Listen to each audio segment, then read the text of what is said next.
So, have you ever woken up with this really bad cough? This cough keeps you up at night, it's interrupting your classes, interrupting your studies, and then you just can't stand it anymore, so you go down to the nearest pharmacy and you go to search for medicine, but you find aisles and aisles of medicine and you just don't know where to start or what to do.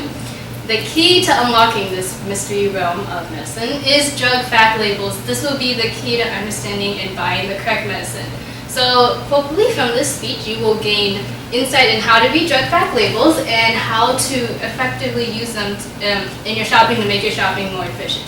So I took a pre-pharmacy class, and in this class there was this lecture that was really interesting about drug fact labels and over-the-counter medicine, and I just thought it was so useful in my life that I just wanted to take this chance to share it with all of you. So in this speech we're going to cover 1, identifying symptoms, 2, identifying the right medicine to buy, and 3, any precautions and warnings you should take while shopping for this medicine.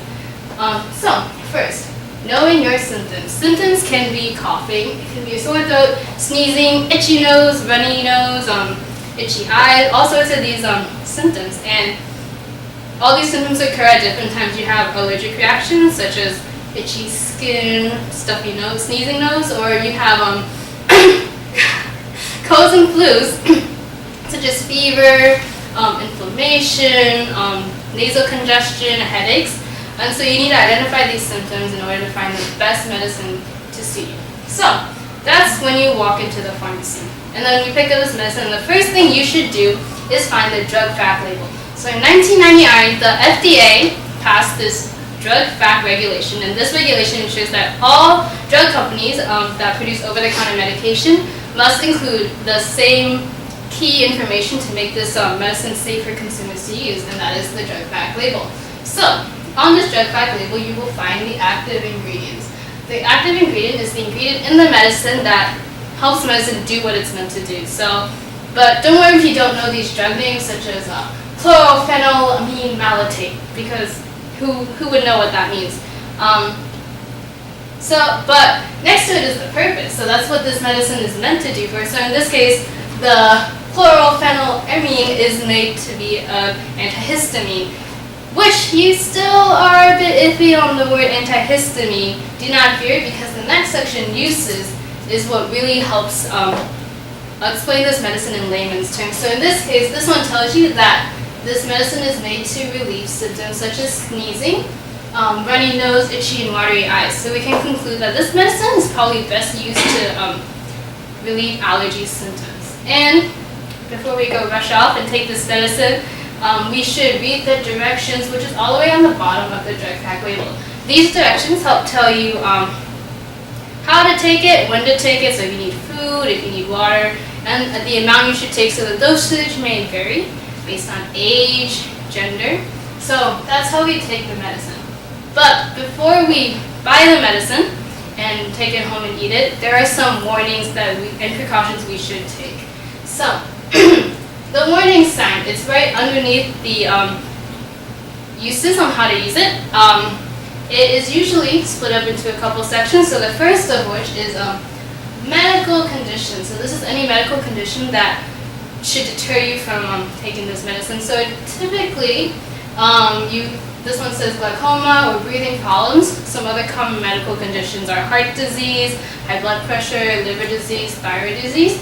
If you have any of these diseases or medical conditions, you should seek medical advice before taking it and buying it. Other common ones are pregnant and breastfeeding. So if you're a pregnant woman and breastfeeding, you should probably still consult a medical professional.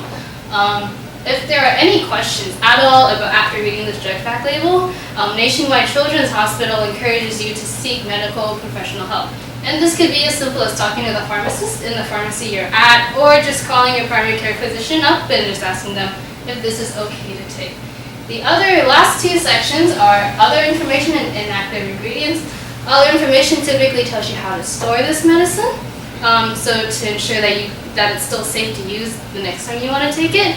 And inactive ingredients are the ingredients that are not meant to relieve symptoms, so they're typically there for taste or texture or color in this medicine.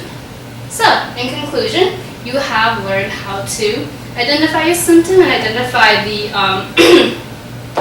the medicine that you should take by reading the drug fact label, and then you have also learned how to see the warning signs and seeing the seeing what conditions are proper for you to take this medicine. So, are there any questions? Yeah, me. How do you find out about like side effects? So side effects is not one of the criteria that are on drug fact labels, so it varies from brand to brand, but if they are, in this case it's listed under warnings. This is when using this product, drowsiness may occur, avoid alcoholic drinks, so it might be under there. And if you have any questions, you can go ask the pharmacy to seek professional help. Anything else? Are there any other resources I could use to find out more about certain drugs? Your doctor is your best resource, and so is the local pharmacist. But if you Google online, if you run into some labels online and you're unsure and you don't think the drug fact explains it properly, you can go onto the FDA's website and search up the ingredient name. And there's probably much more detailed pages on that as well. Anybody? Thank you for listening.